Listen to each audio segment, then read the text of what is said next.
लाहौर में आज भी धुंध का राज बरकरार है, जबकि मोटरवे की कई सेक्शंस भी हद निकाह सिफर होने की वजह से बंद हैं और ट्रेनों का शेड्यूल भी मुतासिर है। इसी पर बात करेंगे। डॉन न्यूज़ के नुमाइंदे नौमान लियाकत हमारे साथ मौजूद हैं। नौमान, बताइएगा लाहौर में धुंध की शिद्दत कितनी है और सर्दी की क्या सूरत हाल देख रहे हैं?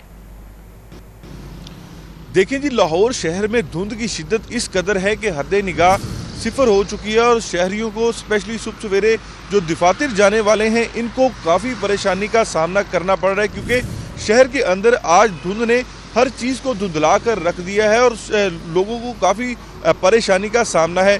शहर के अंदर हद निगाह सिफर हो चुकी है और ना सिर्फ शहर के अंदर बल्कि मोटरवे के कई सेक्शंस को भी धुंध की वजह से बंद करना पड़ा।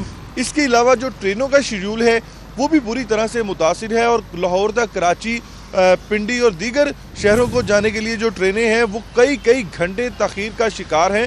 लाहौर एयरपोर्ट के अतराफ पर भी शदीद धुंध है, हद निगाह सिफर है और जो फ़्लाइट्स ऑपरेशन है ये भी बुरी तरह से मुतासिर है और कई फ़्लाइट्स जो हैं वो कई घंटे तखीर का शिकार हैं। और ओवरऑल ये जो सूरत हाल है वो धुंध की वजह से है और जैसे ही धुंध की सूरत हाल बेहतर होती है और तो उसके बाद जो फ़्लाइट शेड्यूल है और जो ट्रेनों का शेड्यूल है वो दोबारा से मामूल पर आएगा। जी।